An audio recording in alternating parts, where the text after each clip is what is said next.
What's up guys, this is Sean and welcome to another episode of the iherng podcast, and today we will read a question from Instagram. This is from Guat Ling. Hi Sean, I have been following your YouTube channel since the start of my house hunting journey. Watched the video you made on Irama Wangsa, but it actually prompted me to view the place and I end up getting one unit there. Just in case you want to complete your video, I will be more than happy to offer you my unit lah. It's bare for now though. I have a question and I hope you can help me. I received the key on 8th January, submitted the defect rectification form on 28th January. During the key handover, developer verbally agreed all repair will be done within 1 month of the form submission, which supposedly to be end of February. Unfortunately, up to today, there is no action at all from the developer side with the reason of MCO or CMCO. No renovation work or hacking work can be done because there are complaints of noise from existing tenants. Hence, all my plans to renovate and move in is kinda hanging with no confirmed date. I feel the complaints on noise from existing tenants are quite selfish. We are the new owners, and in order for us to move in, all this work needs to be done. My question is, since I am paying rental for my current apartment, which is 1,009, Irama Wangsa installment 2,009, and Irama Wangsa maintenance fees is 330 ringgit. Can I request for the management to waive my maintenance fees? To be fair, I am paying maintenance fees and I am not allowed to do renovation. Also, I hired a professional defect inspection team for 500 ringgit to check for defect and produce the report to the developer for rectification work. Can I claim this amount from developer since it's their responsibility to ensure the house is handed over to me in a very good condition? Not trying to be calculative, but the way that this is handled for new owners is pretty unfair. We need to bear the cost for our rental apartment and at the same time pay for installment and management fees, which will be quite a huge sum. Hope you can help me on this matter.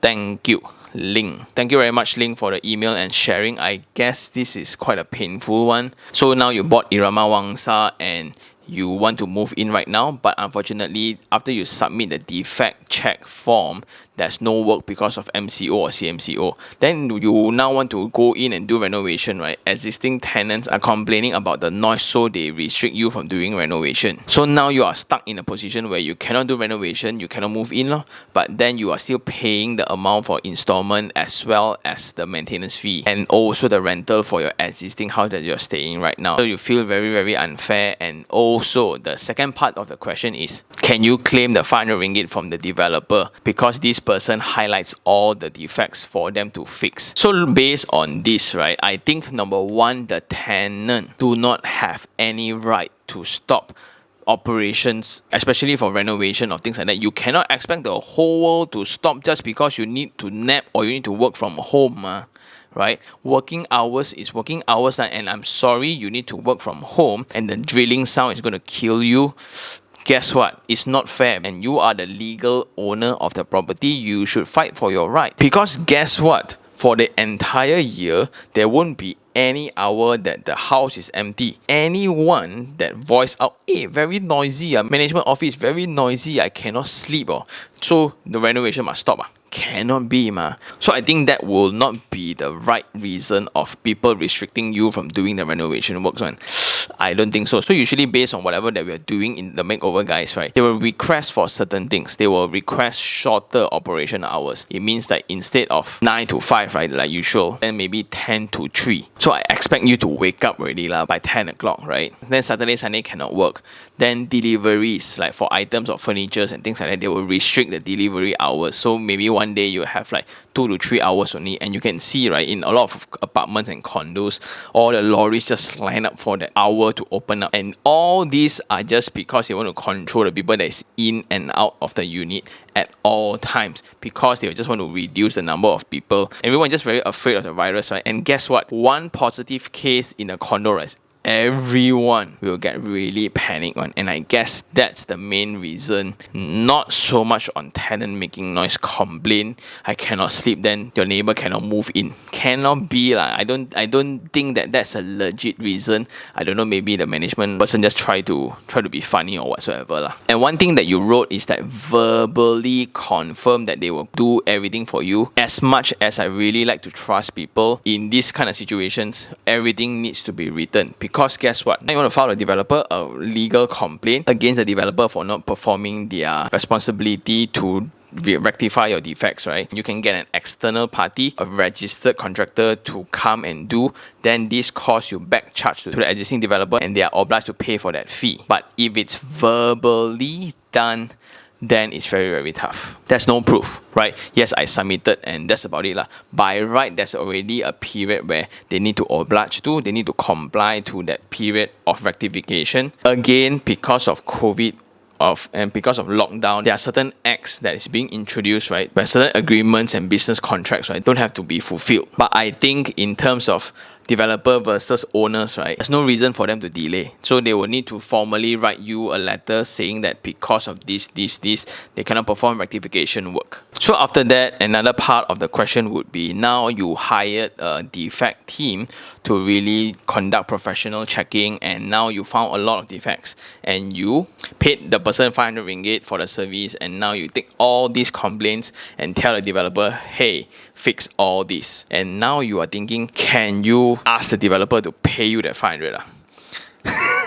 Just to think about it, right? Because of the team that you hired, the developer now has to cough out even more money to fix up your unit. Okay, there's this thing about professional home checkers lah. Because you pay them, right? Let's say if the house is in tip-top condition, they will still need to file something. If not, they will look bad. Like, I pay you 500, then they will come back with a reply like, oh, the house is perfect, no complaints. Cannot be, so they will go really, really, like even the scratch on the door frame, hairline crack on the ceiling and things like that, they will also need to file because it will look bad on them. You will not pay me my 500 for telling you that the construction works are perfect. You will not. And because of this as well, developers don't really like this kind of checkers one, because the only way to show that these checkers are working is to show how bad the developers are. Even if they really do up a very good job, they are Conquest certified, they are QLASIC certified, whatever, right? These checkers will still need to make the developers look bad, so you then will pay them money. But is this wrong as a user? No, you are now doing your role to have check and balance in the system. So it will be very beneficial for you. But the expectation of you expecting the developer to even pay for that 500, I think is ridiculous. And since we are talking about defects, right, I think a lot about this. When developers receive reports from this kind of home checkers, right, you also need to go through. And so what will happen is that when there's like a piping issue, like electrical issues or like hollow tiles at the walls and things like that, then yes, it's a very serious matter. But then when you have like hairline cracks and you have really minor like paint irregularity or here dirty, then I think some things can be ignored because I want to move in as fast as I can, and time is money.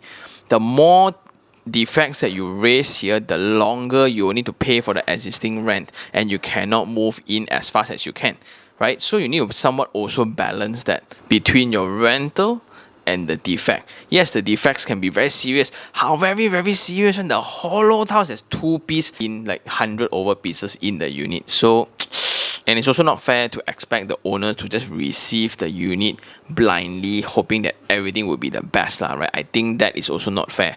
So I think this consideration of time cost really needs to be discussed between you and your partner, or even any audience, right? Every time you receive a house, especially for investors like us, we usually just close one eye because every month the installment versus rental, right, is really, really high. So when I get the keys, I need to furnish up the unit as fast as I can to get it ready for tenants to pay me money to move in. But for own stay people, if you can really afford it, go inch by inch lah. Because it's your right. Seriously, it's your right. But ultimately, congratulations on your new home. I think it's a fabulous place to live in. Just that I think the management office misinterprets certain things. It's not because of the tenant, because I don't think that is even a legit discussions to be made lah. But then on the other side, I don't think the developer will ever, and it wouldn't be right for you to even charge them. You are now paying a third party to prove to them their workmanship is bad. So that will be part of your cost already. Okay, and I really hope that this episode will help, and I guess that's about it. Thank you very much again for the message link, and for those who still have any questions regarding real estate, do just email me at taniherng@gmail.com. You can just DM me on Instagram iherng, and I'll see you on the next one. Ciao.